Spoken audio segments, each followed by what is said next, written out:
El Evangelio según San Marcos, volvemos a explicar, tiene una influencia petrina, o sea, el apóstol Pedro, quien fue maestro de Marcos, muy probablemente fue quien le narró o le contó los acontecimientos que tenemos en este Evangelio.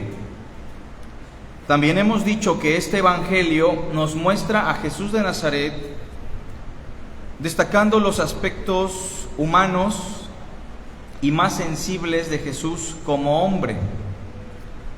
Y también hay que destacar algo.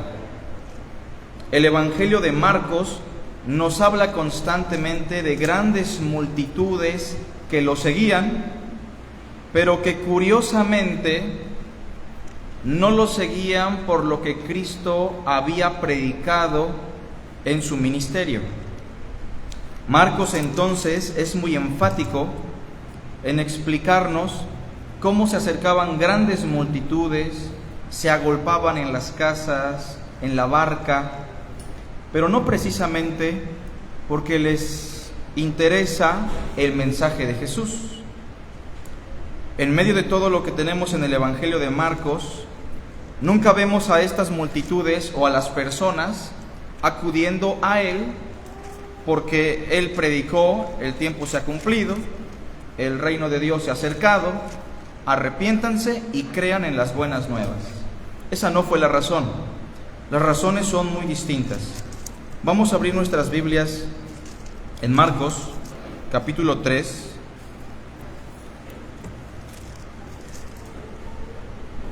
Y vamos a dar lectura del verso 7 al verso 12.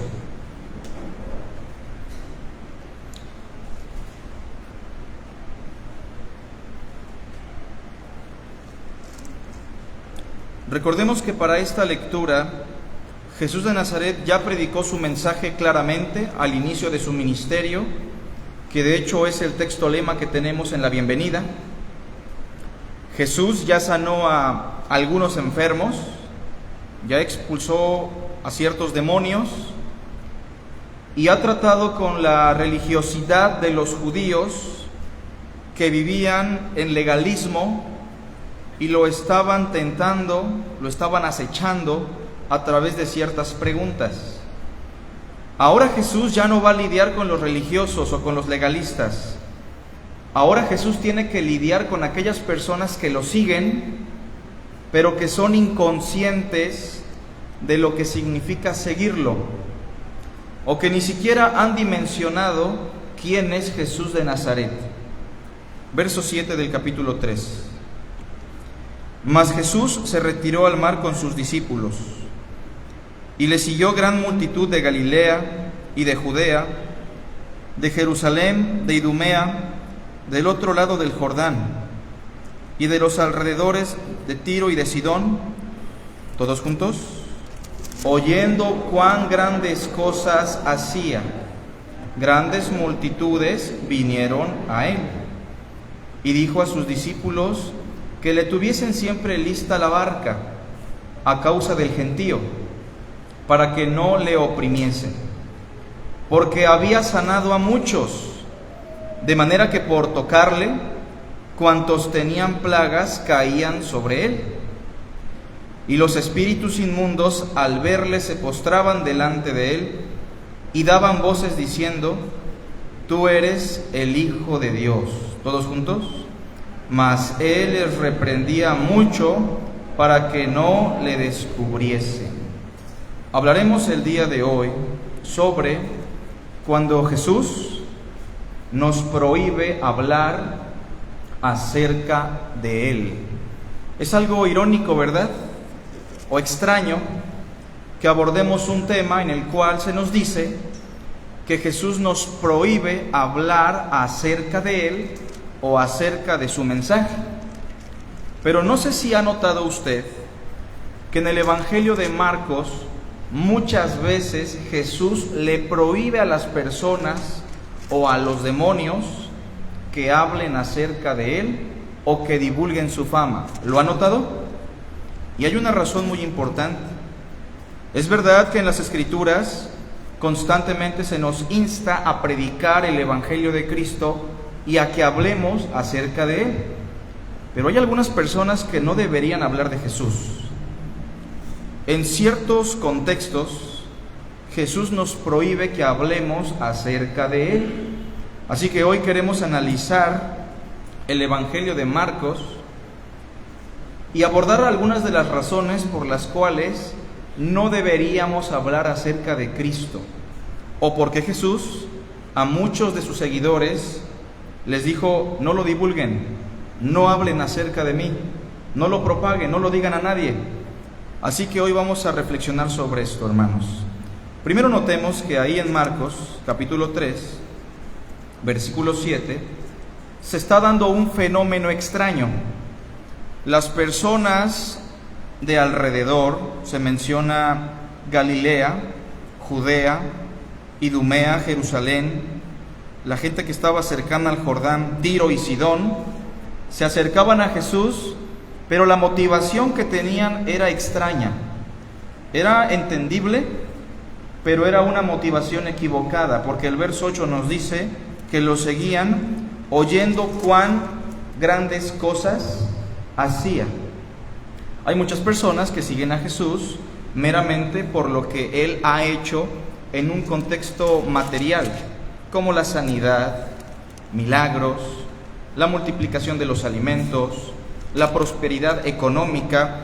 Y este es el énfasis de muchas iglesias en el día de hoy, y fue el énfasis que inconscientemente le dieron algunos falsos discípulos al mensaje de Jesús de Nazaret. Cuando ellos lo seguían por la comida, por los milagros, la liberación, pero cuando les preguntaban a estas multitudes quién es Él, ellos decían: parece que es Juan el Bautista que ha resucitado, o tal vez es Jeremías, o alguno de los profetas. Y me temo que hay muchas personas que profesan ser discípulos de Cristo y pueden hablar de milagros, su sanación, su testimonio personal, cómo el Señor les dio un trabajo, prosperidad, pero cuando les preguntas quién es Jesús de Nazaret, no tienen ni la mínima idea de quién es Él. Y esto es aberrante en el Nuevo Testamento, porque Jesús de hecho les dijo a estas multitudes en el Evangelio de Juan, capítulo 6, ¿esto les ofende? Se pueden ir, se pueden apartar. Lo que yo les he dicho son palabras espirituales y de vida. Pero hay algunos de ustedes que no creen, me han seguido porque les di de comer, no por la palabra. Enseguida le dijo también a los 12, ¿se quieren ir también ustedes? A lo que respondió Pedro en nombre de todos: ¿a quién iremos, Señor? Tú tienes palabras de vida eterna, y nosotros hemos creído que tú eres el Cristo, el Hijo de Dios. La motivación central por la cual seguimos a Jesús, evidentemente, es su palabra. Dijo entonces Jesús a los judíos que habían creído en Él: si vosotros permaneciereis en mi palabra, seréis verdaderamente mis discípulos y conoceréis la verdad. Cuando el énfasis está en la música, cuando el énfasis está en la comida, en los milagros, en la liberación demoníaca, es probable que la persona no tenga conciencia ni haya dimensionado la grandeza de quién es Jesús de Nazaret. Pero si notan, ahí en Marcos capítulo 3, se nos dice en el verso 9, que le dijo a sus discípulos que le tuviesen siempre lista la barca a causa del gentío. ¿Por qué? Porque aparentemente su vida también estaba en riesgo y no lo dejaban cumplir con su ministerio, porque ellos solamente enfatizaban y buscaban a un Mesías milagrero que les diese de comer y curara sus enfermedades. Y en el verso 11 y 12, a esta multitud inconsciente que no entiende quién es el Mesías ni por qué vino, se le suma también el testimonio de los demonios. Fíjense cómo está muy relacionado siempre las grandes multitudes inconscientes con la actividad demoníaca. Y en el versículo 11 dice que los espíritus inmundos, al verle, se postraban delante de él y daban voces diciendo: tú eres el Hijo de Dios. ¿Decían algo malo? No. decían algo que era verdad. Y esto nos indica incluso la gravedad que tenían estos aparentemente discípulos, que ni siquiera ellos podían confesarlo, y para gravedad de ellos, aún los demonios lo confesaban de manera más correcta que la multitud que lo seguía. Sin embargo, en el verso 12 leemos todos juntos: mas él les reprendía mucho para que no le descubriesen. Pero si ven conmigo algunos otros versos en esta exposición, verán que no fue únicamente a los demonios a los que se les prohíbe hablar de Jesús, sino a muchas otras personas. Pero sí debemos mencionar que en el día de hoy existen personas, iglesias, movimientos, donde grandes multitudes se congregan para ver un ministerio de liberación, una campaña de sanación, y como lo dice Pedro, muchos seguirán sus disoluciones, por los cuales el camino de la verdad será blasfemado. Y es curioso que en este tipo de movimientos constantemente también tenemos situaciones demoníacas de liberación, porque no hay una conciencia bíblica de quién es el Mesías. Ahora bien, quisiera que respondamos a una pregunta: ¿en qué momento debemos dejar de hablar de Jesús? ¿En qué contexto usted debe callar? Porque Jesús se lo prohíbe. Y me temo que muchas personas tienen el anhelo de hablar de Jesús, pero por su falta de conocimiento y su falta de conciencia sobre quién es Él, deberían tomar muy en serio el exhorto de no hables en nombre de Jesús, no prediques su mensaje. Es mejor cerrar la boca y no decir nada, porque muchas veces hablar de Jesús de manera inconsciente llega a ser un perjuicio en vez de un beneficio para los demás. Bueno, en primer lugar, Jesús nos prohíbe hablar acerca de Él, número uno, cuando los que predican son abiertamente sus enemigos. Vamos a notar que en muchos pasajes, cuando Jesús le prohíbe a ciertos individuos hablar de Él, es por la razón de que ellos, aunque predican acerca de Él, son abiertamente sus enemigos.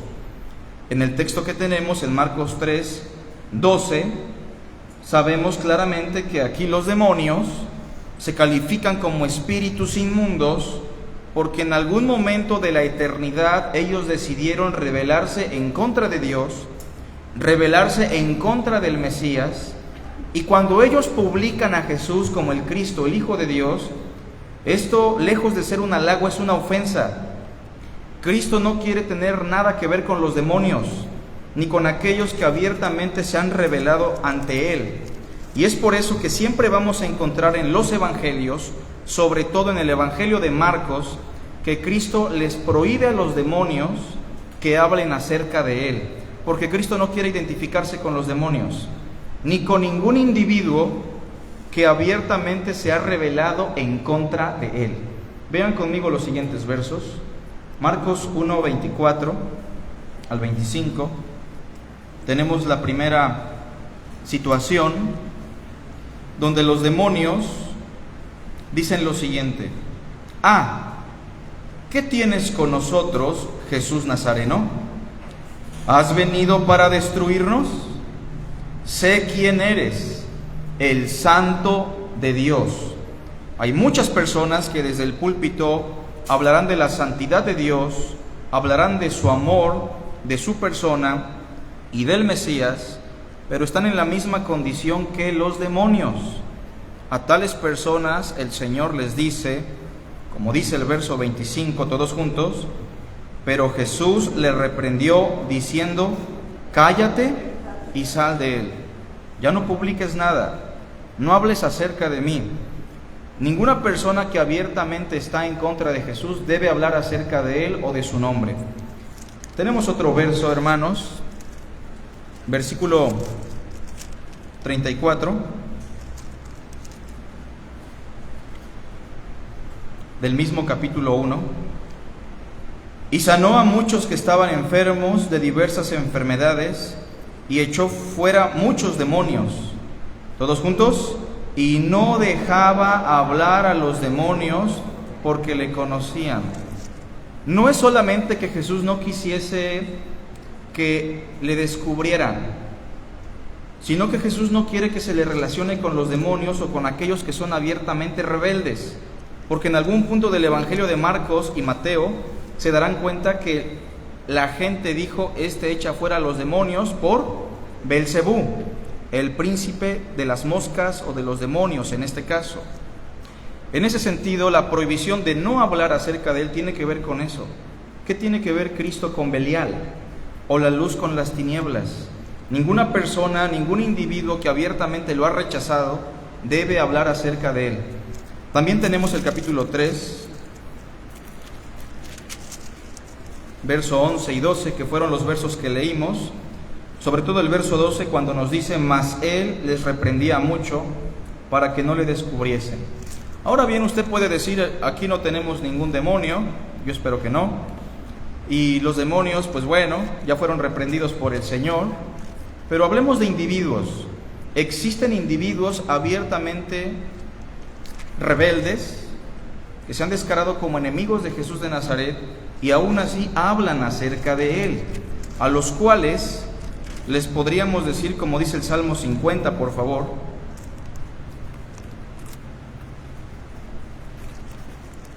Salmo 50, versículo 16. Quiero que pongan atención cómo el salmista aborda el mismo asunto, pero en alusión a los seres humanos. Dice así: pero al malo dijo Dios: ¿qué tienes tú que hablar de mis leyes y que tomar mi pacto en tu boca? ¿Se entiende la intención de la pregunta? ¿A quién le dijo esto Dios? Al malo, al que abiertamente es un rebelde y que está en contra de Dios. Si tú eres malo, ¿qué tienes tú que hablar de mis leyes? ¿Y por qué tomas mi pacto en tu boca? ¿Cuál es la razón? No hay una congruencia, no hay armonía. 17.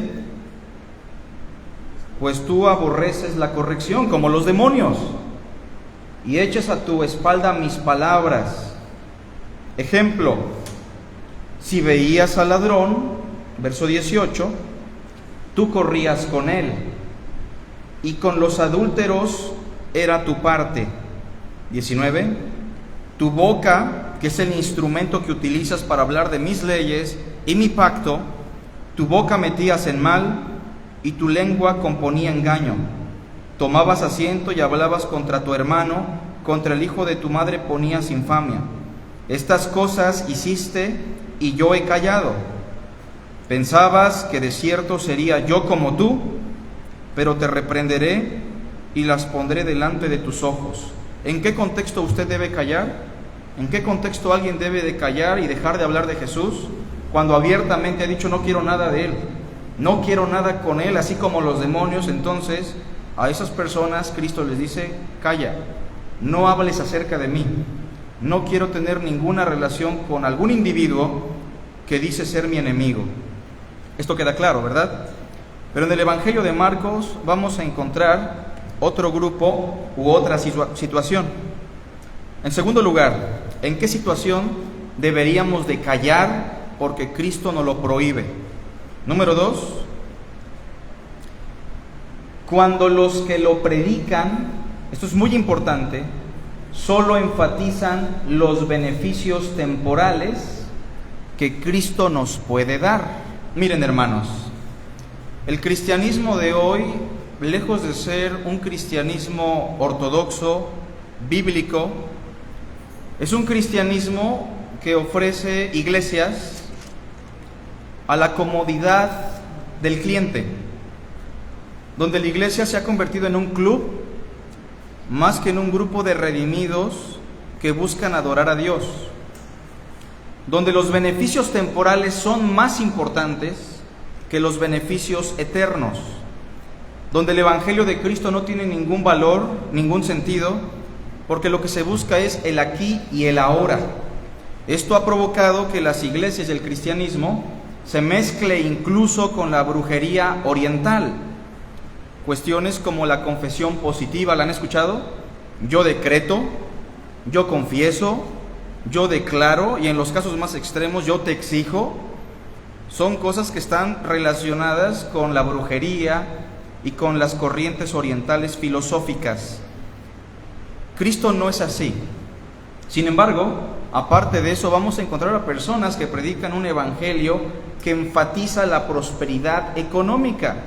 Si no tienes dinero, estás maldito, no tienes la bendición de Dios, te está yendo mal porque no diezmas seguramente.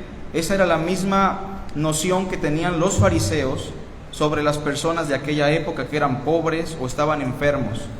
Pero por otra parte también se hacen campañas ridículas, ven por tu milagro, poniendo el nombre de Cristo y el nombre de Dios en medio, y si por casualidad la persona asiste con mucha fe, con la esperanza de ser sano, y no lo recibe porque obviamente es todo un engaño, a la persona todavía se le menosprecia diciéndole, no sanaste porque no tuviste la suficiente fe.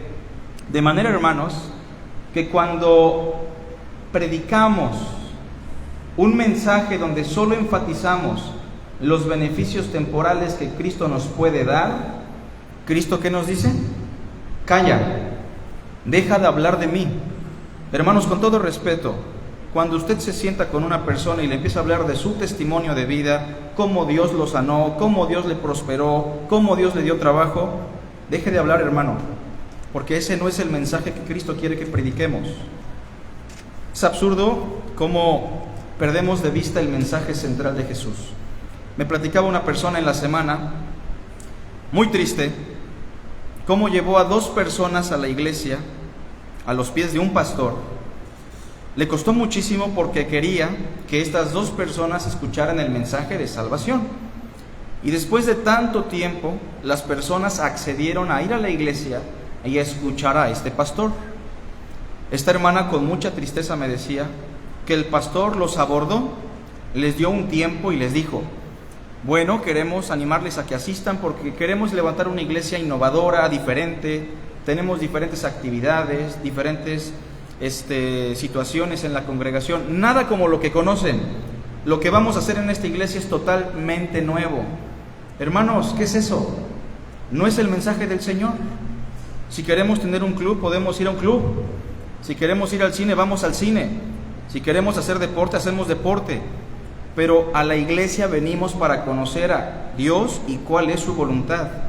Sin embargo, muchas veces nosotros nos confundimos y pensamos que hablar de Cristo es hablar de nuestro testimonio. Pensamos que hablar de Cristo y hablar a las personas de Jesús es hablar de nuestra sanación, hablar de cómo nos sacó de la pobreza a la riqueza, hablar de cómo el Señor nos ha ayudado en situaciones de la vida. ¿No hacen eso también los alcohólicos anónimos?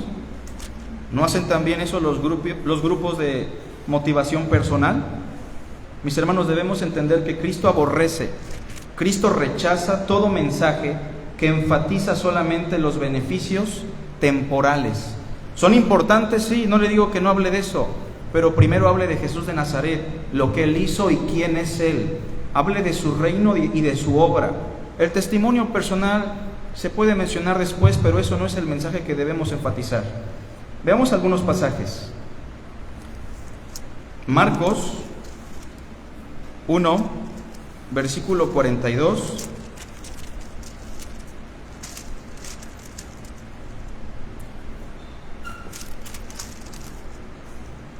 ¿Lo tenemos? Al verso 44. Y así que él hubo hablado, al instante la lepra se fue de aquel y quedó limpio. Un milagro. Se fue la lepra, una infección bacteriana terrible que no tenía cura y que a la fecha es muy difícil de tratar. Pero el leproso, hermanos, no tiene conciencia del mensaje del reino. El leproso no sabe hablar del Mesías ni lo que hará el Mesías. El Mesías no ha muerto en la cruz ni ha resucitado. Y por estas razones y por mucho más, en el verso 43, todos juntos, Jesús le dijo, entonces le encargó rigurosamente y le despidió luego y le dijo, mira, no digas a nadie nada, sino ve, muéstrate al sumo sacerdote o al sacerdote y ofrece por tu purificación lo que Moisés mandó para testimonio a ellos. Pero con respecto a tu sanación y tu milagro, por el momento, calla. Vamos a ver una secuencia en el Evangelio de Marcos, que cuando Cristo ya resucita, ahora sí le dice a sus discípulos, vayan a todo el mundo y predíquenle a toda criatura. Pero porque ya tienen una conciencia en donde dimensionan la grandeza de Jesús. Tenemos otro verso, capítulo 5, verso 41 al 43.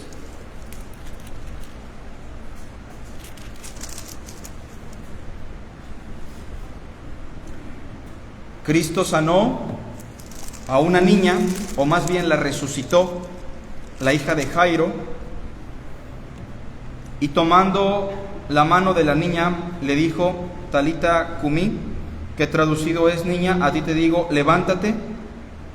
Y luego la niña se levantó y andaba, pues tenía 12 años, y se espantaron grandemente. ¿Todos juntos? Pero él les mandó mucho que nadie lo supiese, y dijo que se le diese de comer. Esta última expresión vuelve a destacar la gran misericordia que tenía sobre los seres humanos. Pero lo mismo, se le prohíbe a esta gente que divulgue el milagro. También tenemos el capítulo 8, por favor, verso 25 al 26.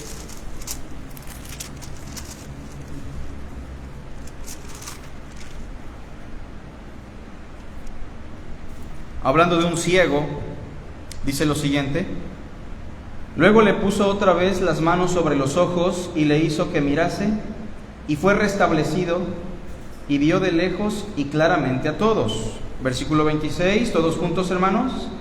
Y lo envió a su casa diciendo, no entres en la aldea, ni lo digas a nadie en la aldea. ¿Por qué, mis hermanos? Repito, porque hay personas, y esto es una realidad, hay personas cristianas que yo me encuentro todo el tiempo. Tengo un familiar lejano que es cristiano, que tiene años en una congregación, y estábamos comiendo en un lugar y llegó una persona que aparentemente estaba escuchando cosas sobre la Biblia. Mi tío me dijo, no te preocupes, yo quiero hablarle a él del mensaje de Dios. Mi tío es un tío lejano, lo aprecio mucho. 1:30. Mi tío tardó en contarle cómo Dios lo sanó, cómo Dios le quitó el alcoholismo, cómo Dios le quitó lo iracundo, cómo Dios le dio una familia hermosa, cómo Dios le ha dado un buen trabajo, pero jamás le citó la Biblia y jamás le predicó el Evangelio de Jesús. ¿Cuál es la perspectiva que este individuo se llevó sobre Jesús de Nazaret? Me va a ayudar, me va a dar dinero, va a cambiar mi matrimonio, me va a dar salud, pero este personaje no sabe quién es Jesús de Nazaret. Y así lo va a propagar como una cadena de tal forma que no habrá personas en un futuro que puedan defender el Evangelio de verdad. De tal forma, hermanos, que en segundo lugar enfatizamos, debemos callar cuando solamente enfatizamos los beneficios temporales que Cristo nos puede dar. Y número 3, y para terminar, hermanos, ¿en qué contexto o en qué situación Cristo nos dice que debemos callar? Cuando los que lo predican no han entendido la importancia de enfatizar su obra.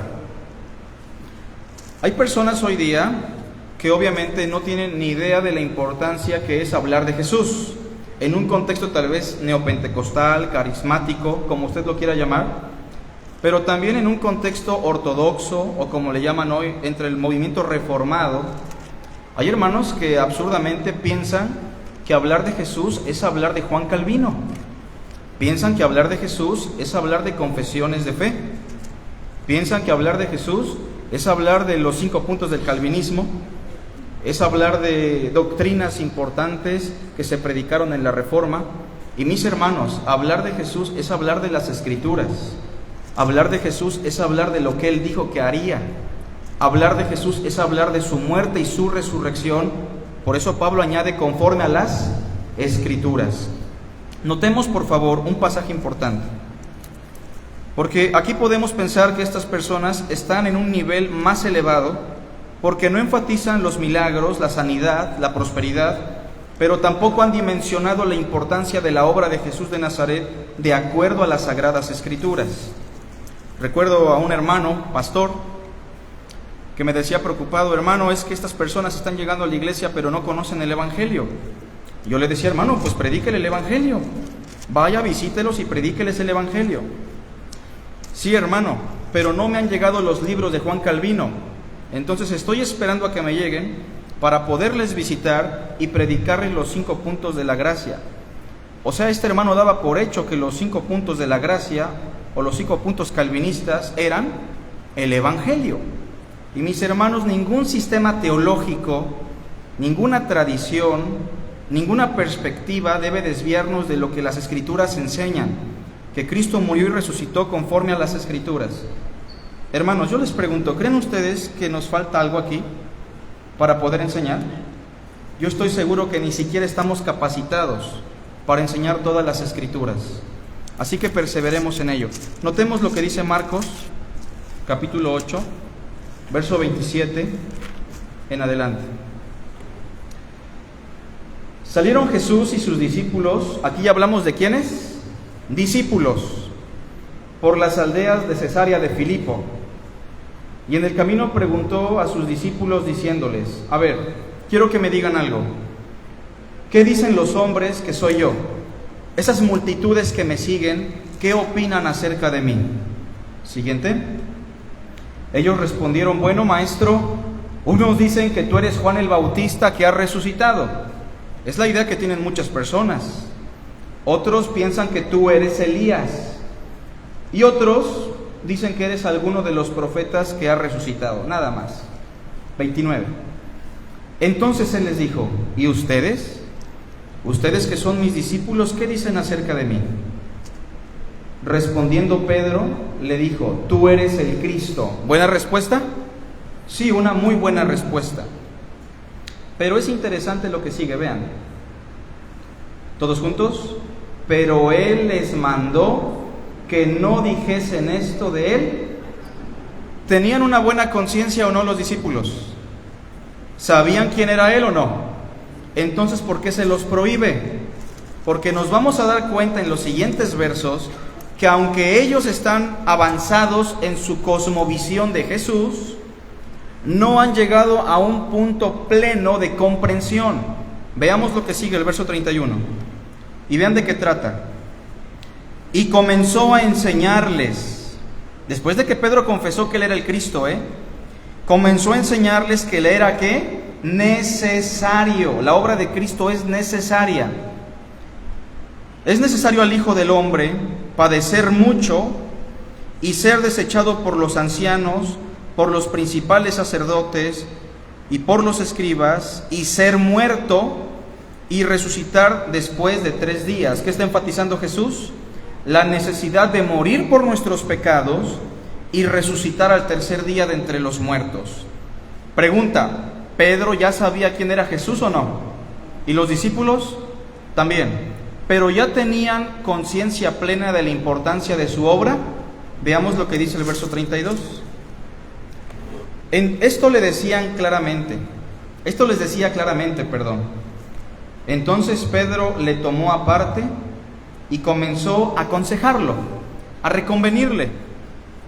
Pero él, volviéndose y mirando a los discípulos, no solamente era una cuestión de Pedro, debemos entender que Pedro está hablando en nombre de todos.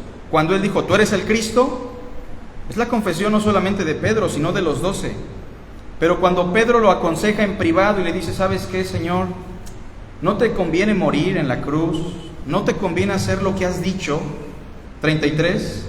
Volviéndose y mirando a los discípulos, reprendió a Pedro diciendo, todos juntos: quítate de delante de mí, adversario, Satanás, porque no pones la mira en las cosas de Dios, sino en las de los hombres. Así que, aunque siendo discípulos y calificando a Jesús como el Cristo, el Hijo de Dios, cuando no enfatizamos la necesidad de su muerte y resurrección, en pocas palabras, en su obra, debemos callar, porque entonces estamos distorsionando y afectando a Jesús de Nazaret y a su reino. Noten lo que dice el versículo 34, para dimensionar mejor. Ya que ellos quieren el reino, quieren ser discípulos, Cristo les dice, llamándolos a ellos y a la gente, les dijo: si alguno quiere venir en pos de mí, niéguese a sí mismo y tome su cruz y sígame. Si leen todo el Evangelio de Marcos, verán una gran falta de conciencia en estas personas, porque estarán peleando después de esto y diciendo: Señor, queremos pedirte algo, que en tu reino yo y mi hermano seamos los principales. No han entendido la importancia del reino de Cristo ni de su obra. Por último, hermanos, 9:2 de Marcos. Marcos 9:2.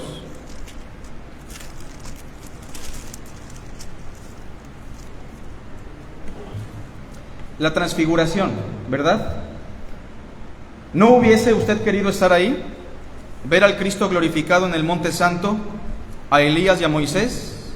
Bueno, pues ahí estuvieron Pedro, Juan y Jacobo, verso 2. Se los llevó aparte solos a un monte alto y se transfiguró delante de ellos. 3. Y sus vestidos se volvieron resplandecientes, muy blancos como la nieve, tanto que ningún lavador en la tierra los puede hacer tan blancos. Y les apareció Elías con Moisés, que hablaban con Jesús. Entonces Pedro dijo a Jesús: Maestro, bueno es para nosotros que estemos aquí, y hagamos 3 enramadas, una para ti, otra para Moisés y otra para Elías. ¿Cómo ven esa experiencia, hermanos? Tremenda, ¿no? Hermosa, inigualable. 6. Porque no sabía lo que hablaba. O sea, ¿qué nos dice el verso 6? Que Pedro no tiene conciencia, no dimensiona lo que está pasando, pues estaban espantados. 7. Entonces vino una nube que les hizo sombra, y desde la nube una voz que decía, todos juntos: este es mi Hijo amado, a él óiganlo. Vean el contexto: está Elías, está Moisés. Probablemente Moisés como símbolo de la ley mosaica y Elías como símbolo del resto de los profetas. Pero por encima de estos, ¿quién está? Jesús. A él deben escucharlo, a él lo deben oír. 8. Y luego cuando miraron no vieron más a nadie consigo sino a Jesús solo. Y descendiendo ellos del monte, todos juntos, les mandó que a nadie dijesen lo que habían visto. Vean, hermanos, esto que es tan importante. Si Cristo les está prohibiendo hablar de cosas reales, genuinas, excelsas, sublimes, ¿cuánto más no desea Cristo que calle la persona que dice que fue arrebatada al infierno y vio las cosas y escuchó? ¿Creen que a eso Dios le interesa? Si las cosas que son reales las prohíbe hablar para mantener vivo su evangelio, ¿cuánto más los testimonios absurdos de experiencias personales? Ahora bien, veamos el final de Marcos y terminamos. Al final, Marcos nos dice lo siguiente en el capítulo 16.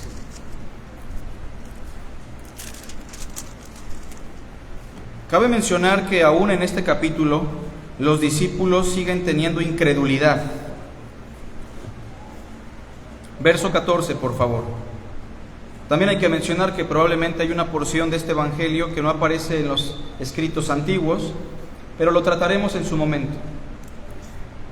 Finalmente se apareció a los 11 mismos, estando ellos sentados a la mesa, todos juntos, y les reprochó su incredulidad y dureza de corazón, porque no habían creído a los que le habían visto resucitado. Y les dijo, todos juntos: id por todo el mundo y predicad el evangelio a toda criatura. Tiene que abrir la boca usted, tiene que hablar de Jesús, tiene que predicar, pero en un contexto donde usted ya entendió la plenitud de toda su obra. ¿Qué es lo que tiene que predicar con sencillez? Que el tiempo se ha cumplido, que el reino de Dios se ha acercado, que Cristo murió por nuestros pecados conforme a las Escrituras y que resucitó al tercer día conforme a las Escrituras. ¿Y a quién se lo debe predicar? A toda criatura, a todas las personas. Siguiente versículo: el que creyere y fuere bautizado será salvo, mas el que no creyere será condenado. La importancia de creer en el evangelio. 17, ahora sí, hablamos de cosas secundarias. Y estas señales seguirán a los que creen. En mi nombre echarán fuera demonios, hablarán nuevas lenguas, tomarán en las manos serpientes, y si bebieren cosa mortífera, no les hará daño. Sobre los enfermos pondrán sus manos y sanarán. Y eso lo vemos en el Nuevo Testamento, hermanos. ¿Tiene usted conciencia del Evangelio? Cuando usted habla de las Escrituras y del Evangelio de Jesús de Nazaret. De otra manera, Cristo nos pide callar. Si usted ha dicho, yo no quiero nada con Jesús, yo simplemente escucho porque me traen, no hable de Jesús. Cristo no lo obliga a que lo haga. Y si usted solamente está enfatizando los beneficios temporales que le puede dar Jesús, también Cristo nos pide callar. Hagamos una oración, hermanos. Te damos las gracias, Padre, por tu palabra. Ayúdanos a hablar tu palabra como debemos hablarla. Perdónanos porque muchas veces hemos hecho un énfasis equivocado en tu mensaje. Guíanos y ayúdanos a hacer tu voluntad. Te lo rogamos, Señor, en Cristo Jesús. Amén.